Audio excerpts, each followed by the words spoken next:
first week of the season is in the books, and it might look like the running game is making a comeback in the NFL. Now you have some tough decisions. Who do you start and who do you sit in week 2 at running back? We're going to go game by game and tell you which running backs we like and which we can fade. There's still plenty of running backs you don't really have to think about. These guys are must starts in week 2. Breece Hall, Bijan Robinson, Jonathan Taylor, Saquon Barkley, Kyren Williams, Derrick Henry, Jahmyr Gibbs, Christian McCaffrey if he plays, and Devon Achane if he plays. And before you go to set those fantasy lineups, don't forget to set your pick'ems for this coming week on Underdog. If you haven't tried it yet, this is still a great time to do that because new customers who sign up using promo code ENDGAME, you get this new customer special, Josh Allen just needing 1 yard on Thursday night. That's right, if Josh Allen just gets higher than 0.5 total yards on Thursday night, you win that pick and you just need to combine it with any other pick, which we're going to give you some of our favorite picks at RB in this video. You also still get 50% deposit match up to $1,000 in bonus cash if you sign up now. Just make sure you use code ENDGAME when you sign up on Underdog. And let's start with that Thursday night matchup. A big game already early in the season. It's the Bills at the Dolphins. This usually goes in favor of Buffalo. I've seen this before, but it is in Miami. Well, at running back, Buffalo got a pretty good one in James Cook. How do you feel about him? Gotta feel good. I mean, he didn't have a huge game last week, but he was very solid, very good, got a lot of work. I don't see why that would change. The Miami run defense doesn't scare me off James Cook in any way. I think James Cook, a very strong start this week. Well, for me, I think James Cook is going to be pretty much a locked-in starting running back every week because he's the guy getting all the touches in that Buffalo backfield. Showed me what I wanted to see in week 1, even though it wasn't a huge statistical game. He looked very effective running the ball, and I think they're going to try to establish the run here. So for me, if I have James Cook, I'm just starting him. Now, as far as the Dolphins go, this is looking a lot different than it did last week. So we talked about Achane. All of a sudden, late after the Sunday slate, popped up with an injury. And so did Raheem Mostert. Both of these guys are on the injury report. So we'll see what happens throughout the week. But this is a short turnaround Thursday night game. If you have Achane, I think you just got to start him if he plays. But what about Raheem Mostert? He didn't even look very good when he did touch the ball in week 1. No, he didn't. I mean, I'll say if Achane is completely out, then I'd feel comfortable flexing Raheem Mostert as a flex start or maybe like a desperate RB2 start. But if Achane plays, I don't think I can trust Raheem Mostert. It's so tough here because Mostert, again, it's not just that he's also got some sort of injury. It's the fact that he was not nearly as involved as we thought he would. Achane has been the clear lead back, and Jeff Wilson all of a sudden is making appearances. I feel like Raheem Mostert, we didn't say he was a must start last week, but kind of one of the biggest misses in terms of every time we did say you could start him. So I'm just going to avoid him this week. And then worst case scenario, what if both Achane and Mostert are either out or limited? Do you go with the rookie, Jalen Wright? Again, flex at best. My guess is if like both of them are out, we're going to see more Jeff Wilson than we want. But Jalen Wright has juice, so I think if they're forced to play him, he's flexible. Well, I'll just say he's definitely someone you want to stash now. We talked about it last week. You should already be stashing him just in case of things like this. But there's no way I could trust him to start because it'll probably just be Jeff Wilson. And let's just be honest, it'll probably be Miami getting down and losing to Buffalo again. So I would not trust Jalen Wright just yet. All right, now the 49ers or the Vikings. Again, we'd love to just say you got CMC, end of story. But CMC already sounding doubtful to play in this game because it's on turf. Okay, so hopefully you have Jordan Mason if you are a CMC owner. If so, do you start him, no questions asked? I think so. I think he's at least a solid start this week. I mean, he looked pretty good in week 1. It's the Vikings. That doesn't scare me. So if Christian McCaffrey's completely out, I'm fine rolling with Jordan Mason. I mean, of course, it depends what your other options are. If you drafted CMC, you probably didn't go too deep at running back. I think Mason is totally fine in this matchup. Not a must, but a strong start. Now, Minnesota got themselves new running back Aaron Jones, and they're pretty glad he looked good in week 1. Can he do it against this Niners defense? Oh, this is a much tougher ask than last week. I know Breece Hall, got that touchdown and caught passes, but this is a tough defense. Aaron Jones did look good last week in a good matchup, so I'm not going to say sit Aaron Jones because he's going to get most of the work in this offense. I don't know if he's going to be as good as he was last week, but I still think Aaron Jones is a good start. Well, not the greatest matchup, but I still think Aaron Jones has got to be at least on the RB2 radar. There's not too many running backs in that range. I think have his upside. He's faced San Francisco before. Not the greatest matchup, but they're at home. No CMC. I think Aaron Jones still a very solid start. And then will we see enough Ty Chandler in the mix here to even consider him in deep leagues? No, even in deep leagues, this is getting way too desperate here. I am not starting Ty Chandler. Nah. Purely a handcuff at this point. You got Jones, you can stash him on the bench. That's it. Do you want to get advice from Pierre and myself at the tip of your fingertips? Start sit, waiver wire, trades, and more? Well, you can do all of this and more on our new app, Draft Lane. We have the ability to view your roster, waivers, and more to give you the right feedback to make the perfect choice. Download Draft Lane from the App Store or Google Play now to connect with Pierre and myself anytime, anywhere. Seahawks taking on the Patriots in New England this week. Two of the best running backs from week one. Let's start with Kenneth Walker.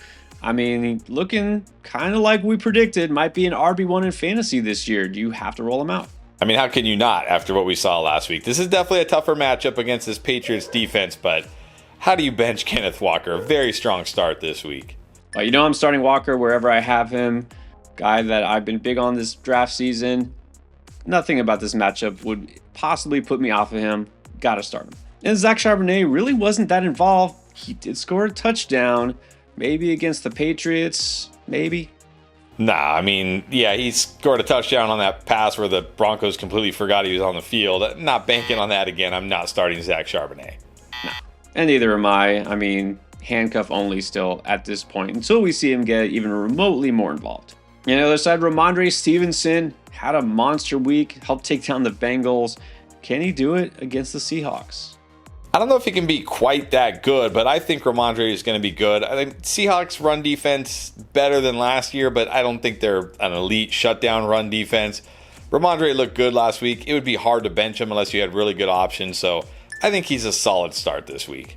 I think he's an excellent start again because, this offense will revolve around him. They're going to pound the rock because they really don't want to have to pass it too much. Will they be able to is the question. Probably won't run it as much because I imagine Seattle at least scores more than Cincinnati did last week. But yeah, he's still a very good start. All right, Giants taking on the Commanders. Devin Singletary, still the main guy there, but this offense, can you really wholeheartedly recommend anybody, including the running back? Well, if there's a week you're going to do it, this is the week because they're playing the Washington Commanders. But again, this offense, what is the upside here? But that being said, I think Devin Singletary is at least like a flex option this week because the matchup is so good. Well, I will say, not that there were that many injuries at running back, but if you're missing a CMC and you don't have Jordan Mason, if you're somehow stuck at running back, he could fill in, maybe a flex, but that's about it. Now, on the other side, facing the Giants defense, we'll start with Brian Robinson. Looked much better than we even expected last week. How strong of a start is he in week 2? I think he's got to be a pretty strong start. I was nervous about that matchup last week behind that offensive line. He looked great, catching passes. I think Brian Robinson a very strong start this week. I'm all over Brian Robinson this week as well because he's not only the lead running back, but again, with really how anemic the passing offense was, this gives me more confidence that they're just going to continue to pound the rock with Robinson first. And of course, I'm not scared about the Giants putting up points. Washington might actually be running ahead in this game, so I'm definitely going to start Brian Robinson as an RB2 where I have him in that situation. But here's the other thing. If you look at Underdog and the pick'ems we just talked about earlier, right now his line is 46.5 rushing yards. I'm definitely smashing higher on that. So again, if you haven't tried Underdog yet and you sign up, don't forget to use that promo code ENDGAME. You get that free pick of Josh Allen, and you can combine it with this B-Rob pick, go higher on rushing yards, or use any other pick you like, and that's a great way to get a win. And then there's Austin Eckler, who, believe it or not, was the leading receiver for the Commanders, but that really says more about how that passing offense looked than anything. But does Eckler have maybe flex appeal here? Yeah, I think he's got flex appeal in PPR leagues. Not a big ceiling here, but if he's going to catch 4 or 5 passes, he's at least flexible in a PPR league only.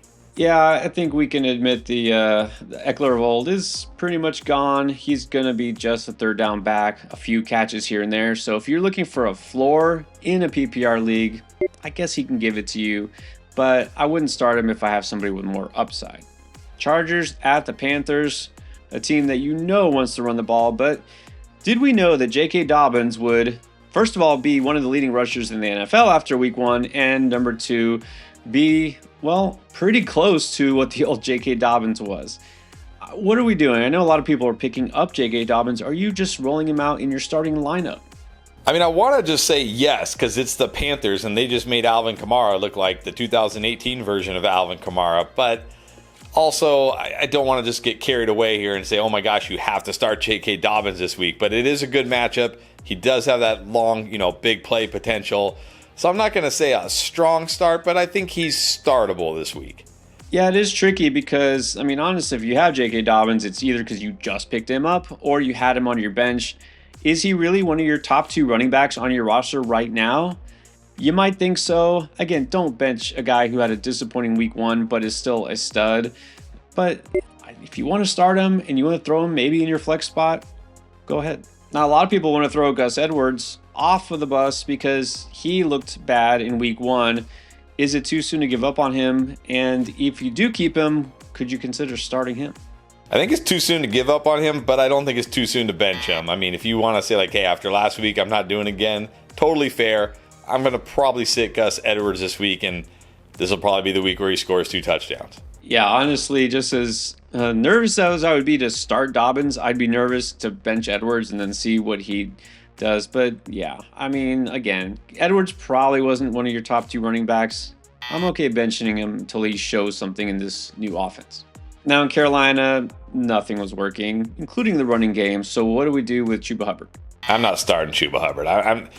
This offense, I mean, let me see some signs that this offense could be better. No thank you to Chuba Hubbard. Right. I think we need to see some sign of life at all. I mean, Chargers aren't a fearsome run defense, but Carolina's run offense is arguably worse. So you got to sit Chuba. And also Miles Sanders, just when you thought he was dead, came out of nowhere and actually made some appearances. I'm guessing that's a hard no for Sanders too, though. Yeah, hard no on this entire backfield. Saints taking on the Cowboys in Big D. These were 2 of the highest scoring teams of week 1. Let's start with Alvin Kamara. Is it Kamara of old? Is he a guy you just have to keep in your lineup?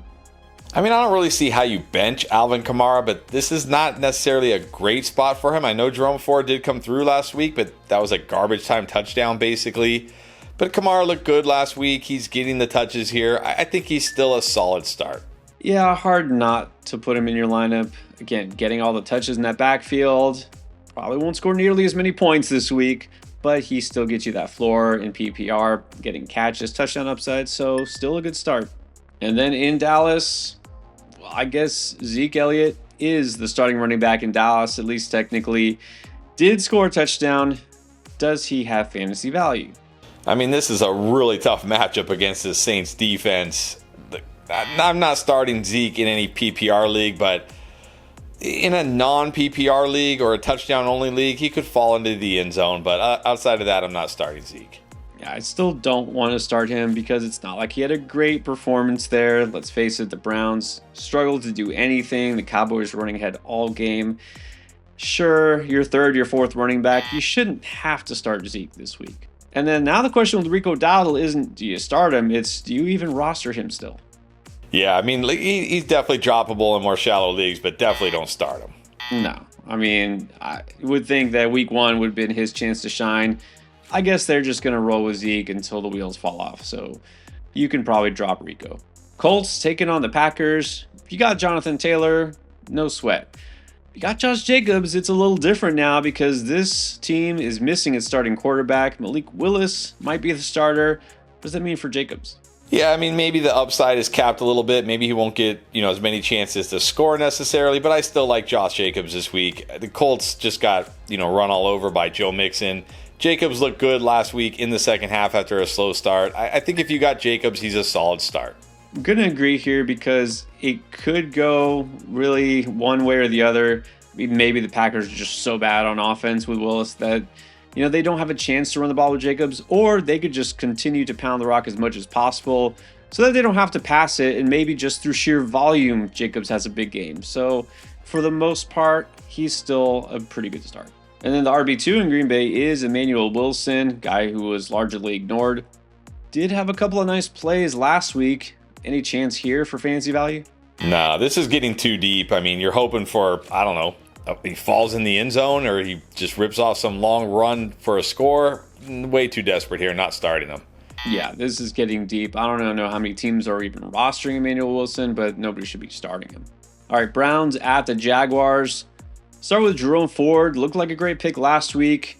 Saved his day fantasy-wise by scoring a touchdown late. How do you feel about him now in this road matchup? Not as good as I felt about him last week. I mean, on the plus side, it was pretty much his backfield, and he did catch a good number of passes, which is one of the things to like about him. But, man, after seeing that Browns offense, and look, the Jags defense looked very good against the Dolphins last week. I'm not expecting this Browns offense to look any better. I'm going to put Jerome Ford as a flex only this week. Going to agree. He falls down a notch because, not through his own fault, just the fact that the Browns couldn't really muster any offense. And, again, not Jerome Ford's fault. He's startable, but again, there are a lot of options that I would prefer. And then in Jacksonville, thought this was a clear-cut case of a workhorse, and that's it. But things are different now. Travis Etienne, as many carries as his backup, do you still consider Etienne a strong start? I don't know if I can say strong start anymore, but I still think if you have Etienne, he's a solid start. You got to roll with him. Look, if it's a split again this week, okay, then we could be in full-fledged panic mode here. Well, I will say at the very least, Etienne, even despite that fumble where he could have had a touchdown, he did still score a touchdown. He didn't look bad necessarily. And, this matchup at home, it's okay. It's not the worst. Cleveland's a good defense, but more of a good pass defense. I think Etienne is still at least an RB2. And, of course, a lot of people asking about Tank Bigsby, who did look better than Etienne. Is he now high enough on the fantasy radar that you could put him in a fantasy lineup? Not yet. I think you'd have to be really desperate here. I mean, didn't catch any passes. Etienne still got the goal line work, so you're really hoping for, big runs, a big touchdown. I think it's too soon for Tank Bigsby still. Not too soon to pick him up, but too soon to start him. I agree. Jets going to take on the Titans in Tennessee. On the Jets side, it's Breece Hall, and that's it. You're good if you got him. Are you good if you have Tony Pollard? This was not a 50-50 split. In fact, it was pretty far from it. Pollard clearly the lead back. Does that continue in week 2? I don't see why not. Pollard was good. Now, Jets are a good defense, but look, Jordan Mason had some nice runs against them. I think Tony Pollard, I'm not going to say a strong start, but I think he's a startable running back this week. I've had to move Pollard up quite a bit in my preseason estimation of where he would rank in fantasy. Again, this isn't the most dynamic offense, the best rushing offense, but he's clearly startable because he has some juice, apparently more than he had last year in Dallas. He can catch some passes, so I think he's at least a low-end RB2 in a 12-team league. And then Tyjae Spears, we thought would be startable. He definitely wasn't last week. Does anything get better this week? Probably not. I think it's too risky for Tyjae Spears right now. I'm not starting him. Right. Even if they come out and said we need to get him more touches, let's see it first, all right? Keep him on your bench, but don't start him. Bucks taking on the Lions, another backfield we didn't think would all of a sudden look this murky. Rachaad White, still the lead running back, but how good do you feel about him now? Certainly don't feel as good. Definitely worried about Bucky Irving taking more work, but Rachaad White still caught a ton of passes and 75 receiving yards. He's still a great pass catching back. I think, still a startable running back for now. Well, I'll say in full PPR, yeah, he should still be starting in most lineups. If you're in a standard league, I definitely wouldn't feel as good about him. But look, this could be a high-scoring game. Lions defense isn't that great, so I think at the very least a strong RB2. And then there's Bucky Irving, who looked like the more efficient runner, but he's not really being used as a receiver just yet. So is Irving kind of like a Tank Bigsby, maybe stash, but don't start? Exactly. Stash him. Maybe he gets more involved this week, and then in week 3 you could feel good about starting him, but I'm not doing it here in week 2. And then in Detroit, I mean, it looked like David Montgomery's back to being the lead back, just like early last season. Do you feel better about Monty than you did before the season began? No, because I feel like Jahmyr Gibbs was more the lead back until overtime. I think we're just going to see more and more Gibbs. But that being said, Monty could always score. Look, the Commanders did a better job on the ground against this Bucs defense than I thought they would. He's got touchdown upside. I'm going to say Monty is a flex.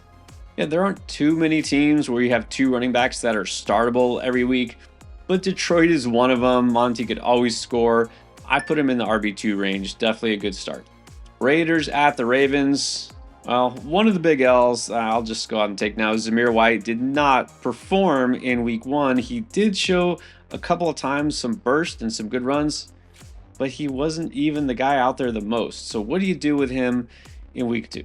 Yeah, going to be very hard to trust this week. I mean, I'd be scared to bench him because what if he goes out there and looks way better and scores a touchdown, but I'd also be scared to start him. So I'm going to say Zamir White a flex option.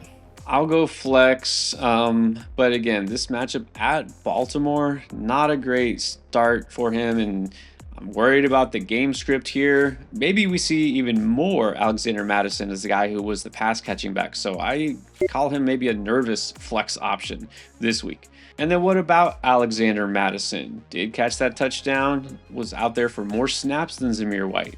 Is he on the radar? I mean, he might be on the radar, but he's not going to be in my lineups. No, not starting him. No, me either. I mean, even if he does outperform Zamir White again, is that enough to be fantasy relevant? Probably not. And we also saw more of Justice Hill than we expected, although they did talk about him having an increased role this year. So where do you rank Hill this week? I don't feel nearly as good about Hill this week. I mean, remember, the Ravens dropped back 57 times last week. They were losing pretty much the whole game. Do we think that's going to be the case this week against the Raiders? I don't. I mean, he'll still catch maybe a handful of passes, but that's it. I'm not starting Justice Hill. All right, that's why we're still calling Derrick Henry a no doubt must start. Both Henry and Hill are going to be very game script dependent. I don't see Baltimore falling behind early in this one, so I'm definitely starting Henry, and I'm definitely not starting Justice Hill. Rams going to take on the Cardinals. Now, you're still good with Kyren Williams. Maybe not Blake Corum so much because we thought he would be the backup, and instead it looks like it's the veteran Ronnie Rivers. So now, do we have to consider Rivers as not just a handcuff, but maybe a deep league option? No, I mean, Kyren was still head and shoulders away the number one running back here. Ronnie Rivers, I think, played like 7 snaps, which was 7 more than Corum, but not enough to be fantasy relevant. No, and I'll say I probably wouldn't even roster Rivers. I'd still take a chance on Corum later in the season as an emergency. Rivers just isn't going to be fantasy relevant. James Conner is definitely relevant. He was pretty much the workhorse there in Arizona. Where does he fall in terms of start and sit? Got to be a strong start this week. That Rams run defense shouldn't scare you at all. James Conner, a strong start. Agree. Very strong start. In fact, I think there's some factors here in this matchup that can make him a great start. Bengals, Chiefs. This sounded more exciting before week 1. Are the Bengals going to be overmatched? And what does this mean for a guy like Zach Moss, who did score in week 1, but otherwise wasn't that impressive? No, and I don't think he's going to be any more impressive this week. That Chiefs defense is legit. So, again, touchdown-dependent flex option at best. Absolutely agree. Touchdowns are the big difference maker. If he didn't score last week, people would be worried about him. Not sure that he's going to do it again. I'm not going to start Moss if I don't have to. And I imagine you don't feel any better about Chase Brown. I know I don't. There's no way I can consider starting him. No, cannot consider starting Chase Brown. You can and probably should consider Isaiah Pacheco. Maybe not quite the no doubt level, but he's got to be pretty close. Yeah, again, very strong start for Isaiah Pacheco. And if you didn't hear, the Chiefs did acquire a new third down back, Samaje Perine, after being let go by the Broncos. Does Perine get involved enough to give him any fantasy production? Nah, he's kind of like right there with Justice Hill for me. He'll probably catch a handful of passes and do very little with them. I'm not starting him. Right. The problem is just not enough of a ceiling, just a situational back. No need to start him. Steelers going to take on the Broncos here. Najee Harris was the guy in the backfield. Not sure if that's because Jalen Warren wasn't 100% or what, but you felt good about Najee in draft season. Do you feel better about him now? I do. He looked great, and now he gets this Broncos matchup that we thought maybe they'll be better, and then Kenneth Walker went out there and just ran wild against them. I'm not scared of this matchup at all for Najee. Yeah, sure, he doesn't have like tremendous upside, but I think he's still a solid start. Well, he is the guy there. They're going to run the ball a lot. If it's anything like last week, they're going to be one of the most run-heavy teams in the league, which is probably smart. So, yeah, I think Najee's now clearly an RB2 in fantasy. And then there's Jaylen Warren. Barely touched the ball in week 1, but does he get more involved now, a week removed from that injury? I mean, he probably gets more involved, but I've been saying I don't think he fits this run scheme very well, and Cordero Patterson is still there, so I'm not starting Jaylen Warren. I'm definitely not starting Jaylen Warren. I'm not sure if I'll really be in on him at any point this season, but definitely not this week. Now, as far as the Broncos go, let's talk Javonte Williams. From what you saw in the first game of the season, does that keep him in the starting conversation for any league format right now? No, I think you got to bench Javonte Williams right now, especially this week. This Steelers defense is so good. Frustration in Denver right now. I think you got to bench Javonte.